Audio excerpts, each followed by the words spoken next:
तो नमस्कार दोस्तों, आप सभी लोगों का इस चैनल पे बहुत बहुत स्वागत है। आज हम लोग चक्रवृद्धि ब्याज सीखने वाले हैं और ये बहुत ही इम्पोर्टेंट चैप्टर है क्योंकि हर एग्ज़ाम में लगभग इससे 1 या 2 क्वेश्चन आ ही जाते हैं। तो आप लोग बहुत ध्यान से इसको समझिएगा। बहुत ही आपको आपके माइंड को एकत्र करके इसको सीखना होगा। हालांकि ये बहुत कठिन चैप्टर नहीं है, बहुत ही इजी है। बस आप इसके कॉन्सेप्ट को समझ लीजिएगा। एक कॉन्सेप्ट के बेस पे है। जो आप फार्मूले जो नॉर्मली तौर पे आप लोग लगाते हैं उसे हम लोग बिल्कुल हटके हम थॉट पे लगाएंगे, ठीक है ना। हम कई मेथड लगाने वाले हैं, बहुत ही उम्दा मेथड मैं आपको बताऊंगा इस चैप्टर के लिए। आप बस वीडियो को पूरी देखना, स्किप मत करना, क्योंकि अगर आप स्किप करेंगे तो कोई ना कोई रूल आपका छूट जाएगा। तो आप विधिवत इस चैप्टर को देख लीजिएगा और 100% गारंटी लेता हूं कि अगर एग्ज़ाम में कोई सवाल आएगा तो बच के जाएगा नहीं, ठीक है ना। तो आप ध्यान से देखिएगा, ठीक है ना। तो चलते हैं आज की वीडियो की ओर। लेकिन आप बस समझ गए होंगे कि आप जो इस वीडियो से अगर आपको लाभ हुआ हो तो इसे यार शेयर कर दीजिए, लाइक कर दीजिए, कंजूसी मत करिए। आपका कोई नुकसान नहीं होगा, आपका कोई पैसा नहीं कटता है, लेकिन हमारे लिए कुछ फ़ायदा हो जाएगा। तो आप लोग हमारे लिए कुछ करिए, हम आपके लिए कर रहे हैं, ठीक है ना। तो चलते हैं, शुरू करते हैं आज की वीडियो। तो देखें क्या होता है कि चक्रवृद्धि ब्याज में आपको कई टर्म आते हैं। एक तो आता है मूलधन। क्या आता है? मूलधन। तो मूल जो धन होता है आपका, वो होता क्या है? जो प्रिंसिपल है ये होता क्या है? तो आप बस ये जान जाइए कि जो पैसा हम किसी से उधार लेते हैं या किसी को उधार देते हैं वही आपका मूलधन होता है। बात समझ में आ गया? जो भी पैसा आप किसी से ले लिए हो उधारी या किसी को उधारी पर दे दिए, वही आपका मूलधन कहलाता है। बात क्लियर हो गया? अब इसके बाद दर आता है। तो दर मतलब क्या हो गया कि प्रति 100 रुपये पे जो आप ब्याज लेते हो। मान लो आपने कहा कि भैया मैं 100 रुपये पर 2 रुपया ब्याज लूँगा, 100 रुपये पर 2 रुपया ब्याज लूँगा, तो ये 2% आपका दर हो गया। बात समझ में आ गया? ये 2% आपका क्या हो गया? दर हो गया। इतनी बात समझ में आ रही है कि आप प्रति 100 पर जितने रुपए आप किसी से ब्याज के रूप में लेते हैं, ठीक है ना, वही इसका दर कहलाता है। क्लियर होगी बात है? अब इसके बाद समय आप कह सकते हो या अवधि बोल सकते हो, ठीक है ना। तो ये समय या अवधि क्या होती है? तो कोई भी पैसा आप जितने समय के लिए किसी से उधार लेते हो या देते हो वही अवधि होती है। क्लियर हो गया? वो समय होता है। और इसके बाद आप पढ़ते हो ब्याज, यानी चक्रवृद्धि ब्याज पढ़ते हो। तो चक्रवृद्धि ब्याज कह लो या ब्याज कह लो, ये ब्याज होता क्या है? तो बस आप ये जान लो कि मूलधन के अतिरिक्त जो धन आप प्राप्त करते हो या किसी को देते हो, बात समझ में आ रहा है कि जो मूल धन के अतिरिक्त आप किसी से लेते हो या किसी को दे देते हो वही ब्याज होता है। क्लियर होगी बातें? अब देख लो, उसके बाद आपका आता है मिश्र धन। मिश्र धन, तो मिश्र धन का मतलब, मिश्र मतलब मिला हुआ। तो किसका किसका मिला हुआ? यानी मूलधन और ब्याज। यानी कि जो मिश्र धन होगा मूलधन और ब्याज को मिलाकर होगा। क्लियर बात समझ में आ गया? एग्जाम्पल जैसे हम लोग समझते हैं कि मान लीजिए आपने किसी से 1000 रुपये उधार लिया। क्लियर है? आपने किसी से 1000 उधार लिया तो ये आपका मूलधन हो गया। बात समझ में आया?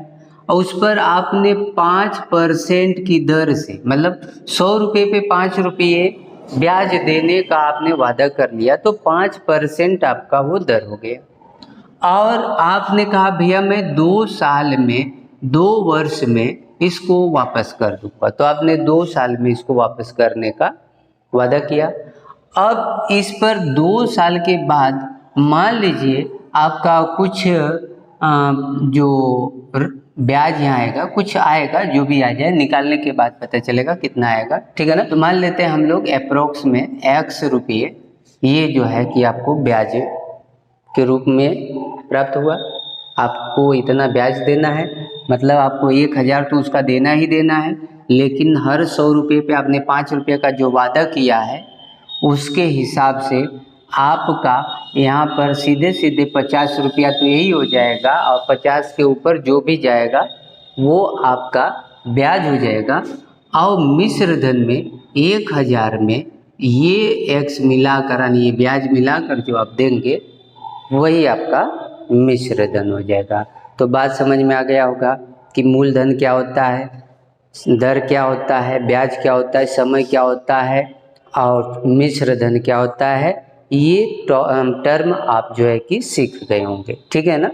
अब मैं कुछ अब सूत्रों की ओर चलता हूँ, नियमों की ओर, हम लोग कैसे इसको कैलकुलेट करेंगे, कैसे हल करेंगे, ठीक है ना।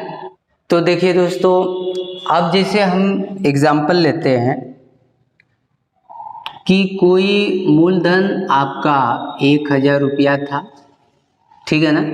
1000 रुपये पर आपने 10% जो है कि दर से, यानी कि इसका जो रेट है वो 10% वार्षिक दर से आपने जो टाइम इसका है 2 वर्ष में, ठीक है ना, आपको ये चुकाना था।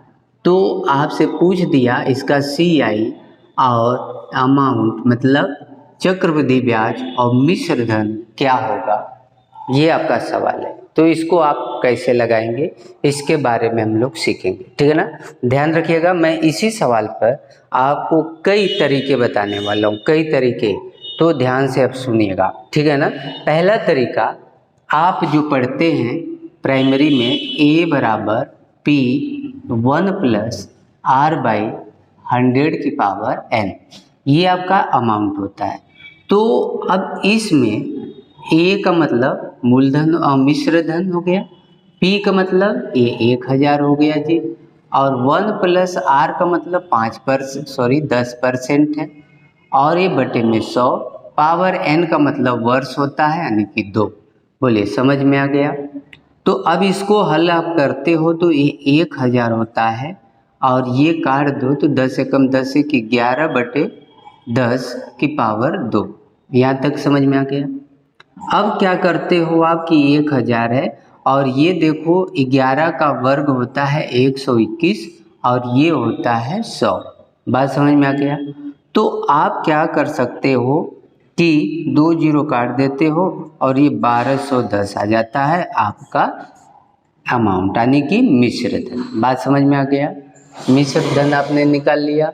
तो अब क्या करोगे आप, अब जो है अगर आपको ब्याज बताना तो आप जानते हो A - P। तो A - P का मतलब ये 1210 आया था, उसमें से 1000 घटा दो तो 210 रुपये आपका ब्याज हो गया। बोलो, ये बात समझ में आ गया। ये चीज़ हम लोग प्राइमरी में करते थे और वहाँ से अब तक भी करते हैं, ऐसी बात नहीं है। ये हमारा बेसिक नियम है। अब हम अपने नियम पे चलेंगे, ठीक है ना। तो देखा जाए हमारा क्या नियम है। पहला नियम कि देखो, आपने अगर प्रतिशत चैप्टर आपने अगर पढ़ा होगा, देखा होगा मेरी वीडियो को, तो उसमें मैं आपको बताता हूँ पहले और बाद का नियम, ठीक है ना। पहले और बाद का नियम ये मैं आपको बताता हूँ, ठीक है ना। उसमें आपको बढ़िया से बताया है, यहाँ पर भी देख लीजिए। यानी कोई धन पहले कुछ था तो बाद में कितना हो जाएगा, यही। तो अगर पहले का दिया हो, है ना, 1000 दिया है, बाद का बताना है तो आप सीधे सीधे गुणा कर लेंगे, ठीक है ना। और सीधे सीधे गुणा कैसे करते हैं, ये प्रॉपर तरीका आप प्रतिशत में ही सीख पाएंगे। आप प्रतिशत वाली वीडियो देख लीजिएगा, उसमें आपको बताया मैंने। फिर भी मैं यहाँ पे लिख देता हूँ।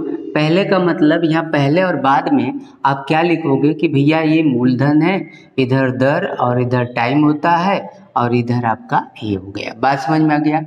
तो इस नियम में चक्रवृद्धि ब्याज में इस जो दर होती है ना, दर का ये पावर हो जाता है, यानी कि R की पावर n लिखते हैं, लेकिन कैसे, 100 जोड़कर। तो आप देखते हो ये 10% है, टाइम 2 है और ये बताना है। तो इसका मतलब बाद का आपको बताना है, तो बाद का बताने के लिए अब 1000 में गुणा करेंगे सीधा। सीधा का मतलब जैसे हो गया ये 10% है तो ये 10% को 10 बटे आप 100 लिखते हो, ये सीधा है। अगर उल्टा मैं कह देता तो आप 100 बटे 10 कर देते, ये उल्टा होता। तो ये सीधा है, यही मतलब है सीधा और उल्टा का, और दूसरा कोई मतलब नहीं है। बात समझ में आ रहा है? तो अब देख लीजिए आप लोग कि ये 10 है, इसमें 100 जोड़िए तो कितना हो गया 110। 110 की पावर 2, तो 2 पावर है बटे ये 100 भी 2 बार हो जाएगा। बात समझ में आ रहा है? मीन्स ऐसे कर सकते हैं 2 पावर, ये हमने कहा था इसको पावर लगा देते हैं और इसमें 100 जोड़ के, क्योंकि अमाउंट बता रहे हो, ब्याज बताना होता है, 100 नहीं जोड़ेंगे, वो साधारण ब्याज में आप पढ़ोगे, लेकिन चक्रवृद्धि ब्याज में आपको डायरेक्ट अमाउंट निकालना होता है। तो इसमें 100 जोड़ दो तो 110, इसकी घात दे दो, तो परसेंट मतलब होता ही है बट्टे में 100, तो उसका भी तो देख रहे हो ना, पहले वाला ही आ गया 1000 गुणे 11 का स्क्वायर यानी 121 बट्टे 100 आ जाएगा, ये भी कट गया जी, तो ये 1210 आ गया। और ब्याज बताना है तो ये घटा दो तो 210 ब्याज आ गया। बोलो ये समझ में आ गया? अभी भी इससे भी तगड़े तगड़े फॉर्मूले बताने वाला हूँ, ट्रिक बताने वाला हूँ, आप घबराइएगा नहीं, बस आप इत्मीनान से सीखिए। आज मैं आपको लॉजिक सिखा रहा हूँ इसका, फिर हम लोग सवालों को करेंगे, ठीक है ना? तो आप पहले सीख लीजिए, ठीक है ना? बात समझ में आ रहा है? तो चले तो देखें दोस्तों, अब जो नियम होगा हमारा वो क्या होता है कि आप एक याद रखिएगा कि ट्रायंगल मेथड होता है। एक ट्रायंगल मेथड का मतलब क्या होता है कि एक साल के लिए तो मूलधन और मिश्र धन वही होता है, 1000 है, और शुरुआती के लिए जब 2 साल की बात होगी तो ये 1 मतलब कर देते 1, ठीक है ना? बात समझ में आ रहा है? और अगली साल की बात है, ठीक है ना, मतलब ये देखिए क्या हो जाएगा 1 to 1। बात समझ में आ रहा है? आगे फिर क्या हो जाएगा 1 3, ये जोड़ते चलिए 3 3 1। बात समझ में आ गया? और आगे चलेंगे चौथे साल के लिए तो ये 3 1 4 3 3 6 3 1 4 फिर 1 हो जाएगा। 5वें साल का अगर बताना होगा, 1 उतारो 4 1 5 6 4 10 6 4 10 4 1 5 फिर 1। बात समझ में आ गया? क्लियर है ना? तो ये देखो मूलधन था 1 वर्ष के लिए, मतलब जो भी होता है मूलधन मतलब स्टार्टिंग का वो सब सेम होता है, लेकिन ये जो 2 वर्ष की ये लाइन जो होती है 2 वर्ष के लिए होती है, ये 3 वर्ष के लिए कैलकुलेट करता है, ये 4 वर्ष के लिए कैलकुलेट करेगा और ये 5 वर्ष के लिए कैलकुलेट। बात समझ में है? ये करेगा क्या कैलकुलेट? तो आप कहोगे जी ब्याज निकालेगा, ठीक है ना? इससे हम क्या निकालेंगे? ब्याज निकालेंगे। और कैसे निकालेंगे वो इसी ट्रिक का हम लोग मतलब प्रयोग करेंगे। तो देखिए क्या होता है कि अब जैसे ये मामला कब तक का है? 2 वर्ष का है, तो 1000 आप पकड़ोगे। अब समझिएगा, ये टेबल समझ में आया? ये बस आपको बता देना है, ये आपको बस ये लाइन याद रखनी यहाँ से यहाँ तक कि अगर 2 साल का ब्याज करेगा तो 1 to 1 होता है, 3 का 1 3 3 1 होता है, 1 4 6 4 4 साल का, ये 5 साल का होता है, 6 साल का भी होगा तो नीचे अब जाओगे तो 5 1 6 15 15 5 1 6 फिर 1। बात समझ में आ गया? ऐसे बढ़ाते चलोगे आ जाएगा, लेकिन आपसे मैक्सिमम 3 साल 4 साल तक ही पूछा जा सकता है, ठीक है ना? यह पूछा गया अभी तक, ठीक है ना? तो देख लीजिए अब क्या करेंगे आप लोग। तो 1000 का आप 10% निकाल दीजिए, तो 10% का मतलब 10 बटे 100, तो आपका कितना आ जाएगा जी? तो कहोगे 100 आ जाएगा भाई, 2 0 से 1 काट दो, 10 दाम में 100 आ गया। बात समझ में आ गया? अब ये जो 100 आया है ना, उस पर भी अगले साल 10% निकाल दो, इसका 10% क्या आ जाएगा? 10। बात समझ में आ गया? अब आपको क्या बताना है? ब्याज। क्या बताना है? ब्याज। तो 2 साल के लिए यहाँ पहली वाली लाइन छोड़ देना, ये पहली वाली लाइन छोड़ देना, मतलब बचा 2 और 1, तो पहले में 2 का गुणा करो, दूसरे में 1 का गुणा करो, ठीक है ना? अगर 3 साल का होता तो पहले में 3, फिर दूसरे में 3, फिर तीसरे में 1 का, फिर 4 साल होता है तो पहले में 4, दूसरे में 6, तीसरे में 4, फिर लास्ट वाले में 1। बात समझ में? इसका गुणा करना है। तो ये देखो 200 हो जाएगा और ये 10 होगा। अब इसको जोड़ोगे तो 210 आपका ब्याज आ गया। बोलो समझ में आ गया? बात समझ में आया? अब तो अमाउंट बताना है तो आप बता दोगे ना। अमाउंट 1000 है प्रिंसिपल, उसमें 210 रुपया ब्याज पा गए, 1210 रुपया आपका ब्याज आ गया। बोलो समझ में आ गया? क्लियर है ना? अच्छा, अब चलते हैं इसके अगले नियम पे, ठीक है ना। देखो ये नियम अगर आपको समझ में नहीं आया होगा तो एक बार और कर लीजिएगा, ठीक है ना। चलो मैं अभी करके बता देता हूँ आपको। जैसे कि मान लीजिए हमको अब ये मान लीजिए 1000 रुपया है और हमको ये 3 वर्ष का निकालना है, ठीक है ना। 1000 पर अब हमको 3 वर्ष का ब्याज निकालना है। तो 1000 का पहले निकाल लो 10%, तो 10% यानी 10/100 कितना आएगा आपका? 100 आएगा। ये तो क्लियर है ना। अब उस 100 पे फिर 10% निकालो तो 100 का 10% 10 हो गया, ये भी क्लियर हो गया। अब जो 10 आया है उसका भी निकालो 10%, तो कितना आएगा जी? कहोगे 1 आएगा। यहाँ तक तो कोई दिक्कत नहीं होनी चाहिए, ये तो समझ में आ गया होगा। अब देखो क्या होगा कि अब ब्याज बताना है तो 3 3 1 का गुणा करो, मतलब पहले में आप करो 3 का गुणा, दूसरे में भी 3 का, फिर तीसरे में 1 का। बोलो समझ में आ गया? क्लियर है? तो अब देखो ये जो गुणा करोगे वो कितना हो गया? 300।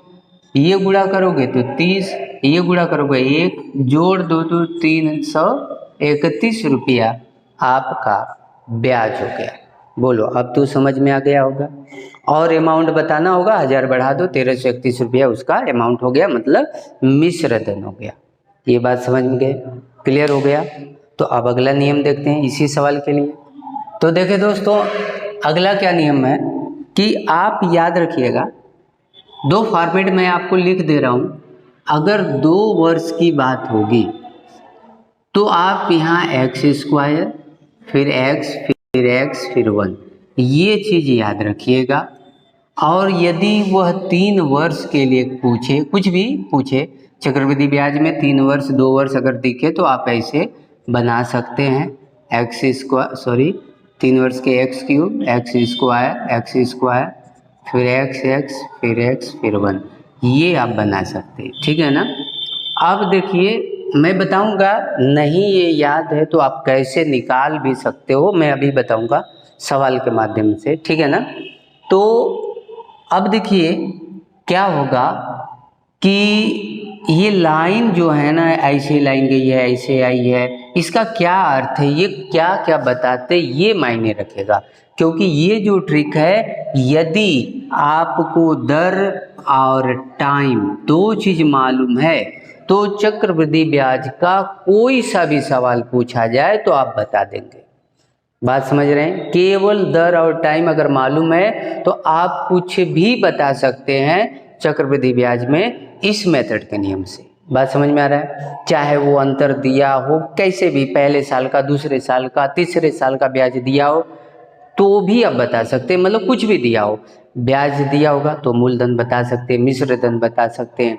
दूसरे साल का ब्याज दिया है और मिश्र धन पूछ दिया तो भी बता सकते हैं। मतलब कहने का अर्थ हुआ कि अगर ये 2 मालूम है, दर और समय, और चक्रवृद्धि ब्याज में कोई भी सवाल अगर बनता है तो उसका आप जवाब दे सकते हो केवल इस मेथड से। बात समझ गए होंगे अब तो अब समझ गए तो देखो ये क्या क्या बताता है। पहला चीज, ये जो होता है मूलधन होता है। क्या होता है आपका? मूलधन होता है। बात समझ में आ गया? अब उसके बाद ये जो लाइन होती है, पहली लाइन याद रखना, यहाँ भी वही है, पहली लाइन साधारण ब्याज बताती है। क्या बताती है? साधारण ब्याज बताती है। क्लियर हो गया बात? अब उसके बाद ये जो बचता है, पहली लाइन के बाद ये जो बचता है, ये बताता है CI और SI का अंतर। मतलब समझे कि जो चक्रवृद्धि ब्याज होता है, चक्रवृद्धि ब्याज और साधारण ब्याज का अंतर, साधारण ब्याज का अंतर बताता है। ये जो सबको जोड़ कर आएगा वो चक्रवृद्धि ब्याज और साधारण ब्याज का अंतर होगा। बात समझ में आ गया। अब अगर ये टोटल दे दिया जाए, ये टोटल लाइन, ठीक है ना, बात समझ रहे हैं ना, सभी लोग देख रहे हैं ना, ये टोटल लाइन अगर दे दी जाए तो ये बताता है आपका चक्रवृद्धि ब्याज। बात समझ में आ गया, यानी कि CI को बताता है। क्लियर होगी बात। अब इसके बाद अब देखिए, ये जो पहली लाइन ऐसे है, जो पहला कॉलम है, ठीक है ना, वो बताता है प्रथम वर्ष का ब्याज, ठीक है ना। ये जो दूसरी लाइन है, ये दूसरी लाइन ये बताती है जो द्वितीय वर्ष होता है, द्वितीय वर्ष उसका ये ब्याज बताता है। और ये तीसरा कॉलम आप देख रहे हैं, ये उसी तरह से जो आपका तृतीय वर्ष होता है उसका चक्रवृद्धि ब्याज बताता है, सॉरी ब्याज बताता है, चक्रवृद्धि ब्याज नहीं, वो टोटल ब्याज। तीसरे वर्ष का टोटल ब्याज क्या होगा, ये लाइन को जोड़ लो। दूसरे वर्ष का चक्रवृद्धि ब्याज क्या होगा और टोटल ब्याज क्या होगा, तो ये लाइन जोड़ लो। पहले वर्ष का जो ब्याज होगा ये लाइन जोड़ लो। चक्रवृद्धि ब्याज और साधारण ब्याज का अंतर कितना होगा, तो इनको जोड़ लो। साधारण ब्याज क्या होगा 3 साल का, तो ये लाइन जोड़ लो। अब मूलधन क्या होगा, तो सिर्फ ये होता है। और मिश्र धन बताना है तो सभी को जोड़ लो। भैया आप चक्रवृद्धि ब्याज ये जान गए, पूरा चक्रवृद्धि ब्याज है और ये मूलधन है, तो ये सबको जब जोड़ दोगे तो यही बन जाता है आपका मिश्र धन। बात समझ में आ गया, क्लियर हो गई बात। तो देखो इस ग्राफ से आप जो है सब कुछ जान चुके हैं, ठीक है ना, अंतर जान चुके हैं, मतलब जो भी है अब सब जान चुके हैं।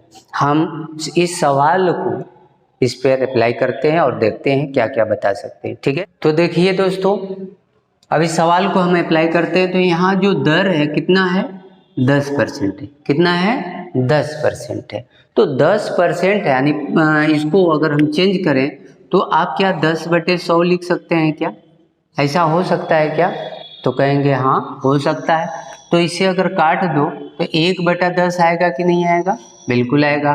तो ये जो 10 है ना बाबू, यही मूलधन होता है, यही आप लोग याद रखेंगे कि यही जो होता है आपका मूलधन है। क्लियर बात समझ में आ गया। हम रेशियो में भी यही यूज करेंगे, लेकिन फिलहाल हम यहाँ पर कैसे यूज करते हैं वो देख लीजिए।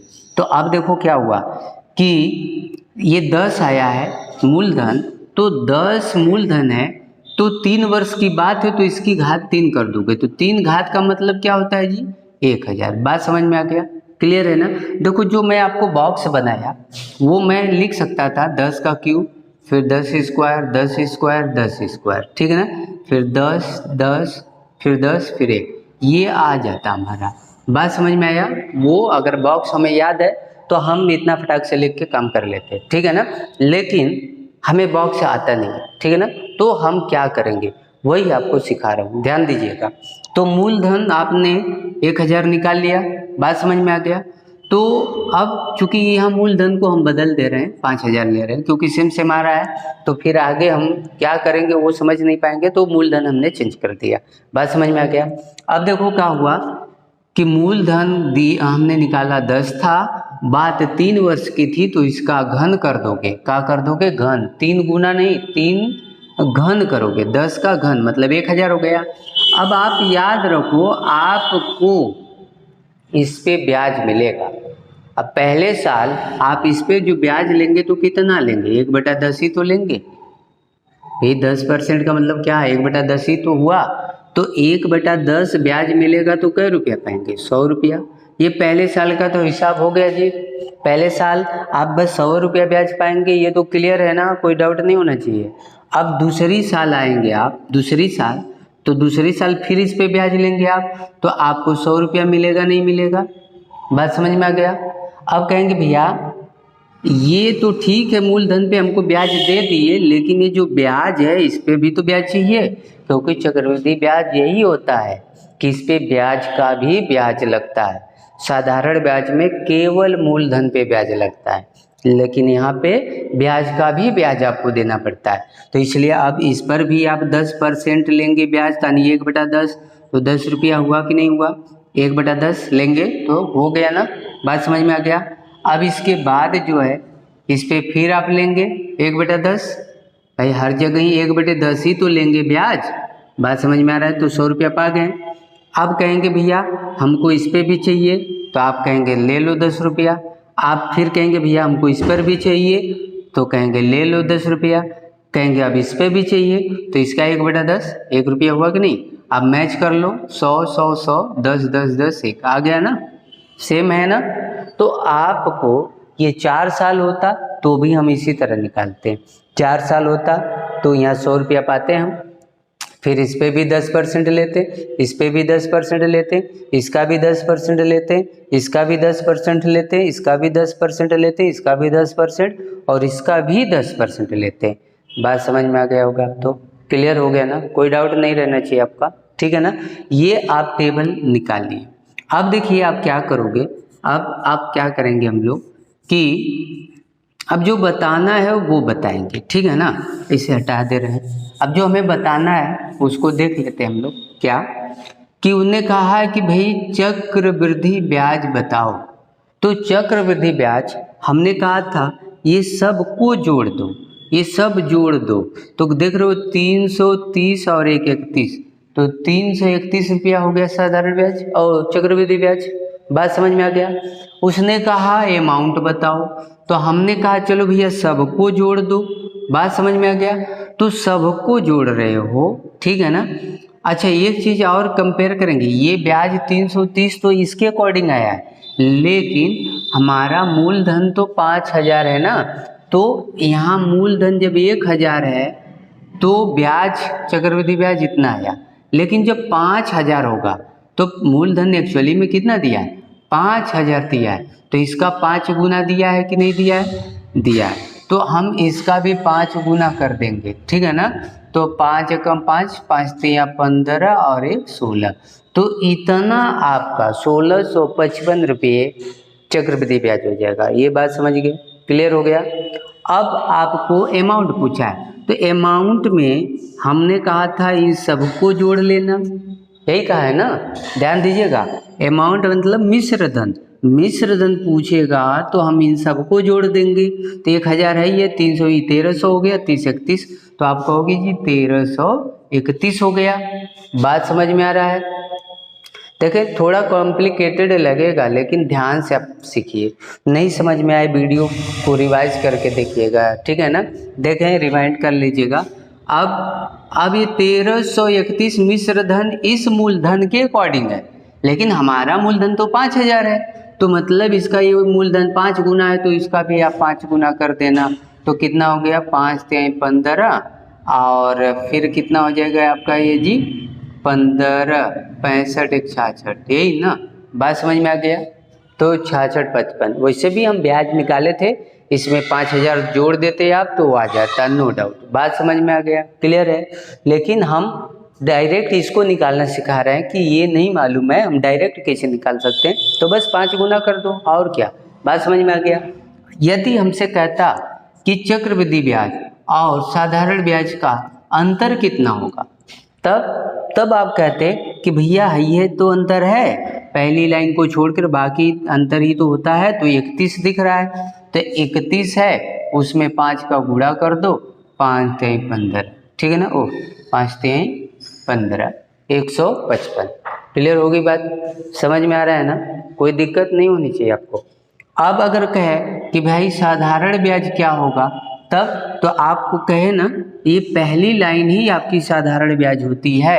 तो पहली लाइन आपकी साधारण ब्याज है, तो मतलब ये है 300, तो 300 में 5 का गुणा कर दो तो 1500 आपका साधारण ब्याज होगा। बात समझ में आ गया। अधिक है कि जो फर्स्ट ईयर है, जो फर्स्ट ईयर है उसका ब्याज क्या होगा। बात समझ में आ रहा है। फर्स्ट ईयर का ब्याज क्या होगा, तो फर्स्ट ईयर का आप देख रहे हो तो 100 है, और 100 किसके अकॉर्डिंग है, जब मूलधन आपका 1000 है, लेकिन मूलधन 5000 है, तो 5 गुना कर दो, मतलब 500 रुपया होगा। बोलो बात अब समझ में आ रही है ना। अगर वो कहता कि जो तीसरा है, थर्ड ईयर है, उसका ब्याज क्या होगा, उस वर्ष का केवल ब्याज बताओ कितना होगा, तो देखो कितना हो रहा है तो 121 रुपया हो रहा है। कितना हो रहा है? 121, ठीक है ना।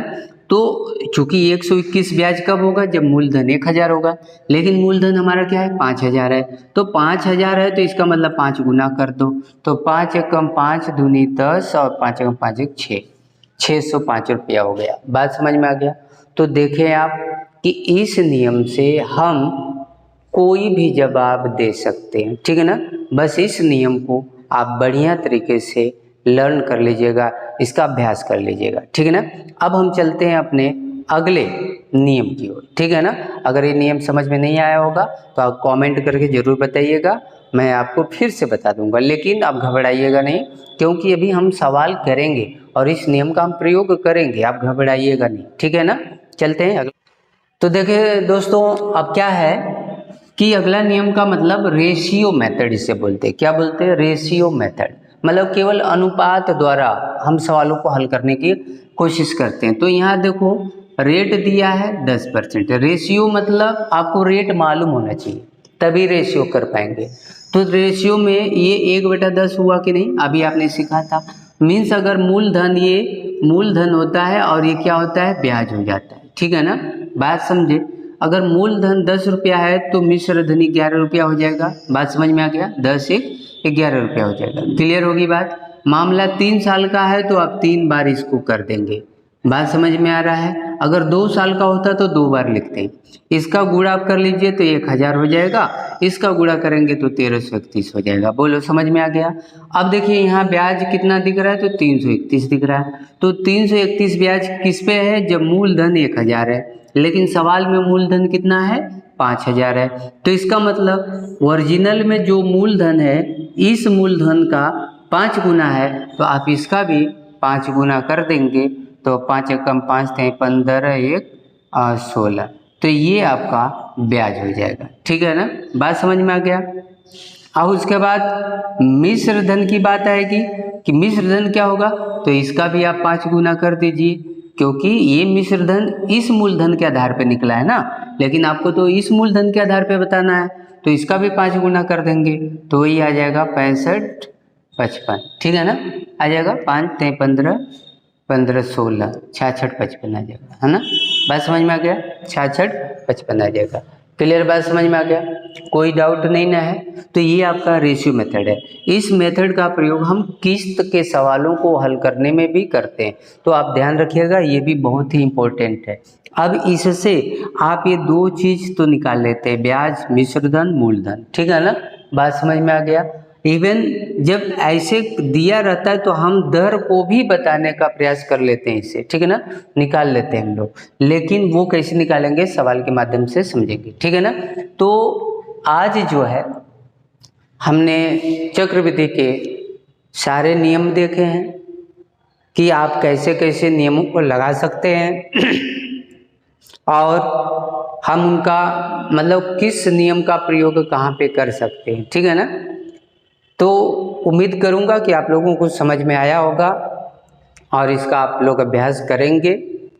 अगर नहीं आया होगा तो हम सवाल जब करेंगे तो समझ में आ जाएगा। तो आज के लिए हम इतना ही रखते हैं, फिर मिलते हैं अगली वीडियो में। तब तक के लिए नमस्कार, धन्यवाद।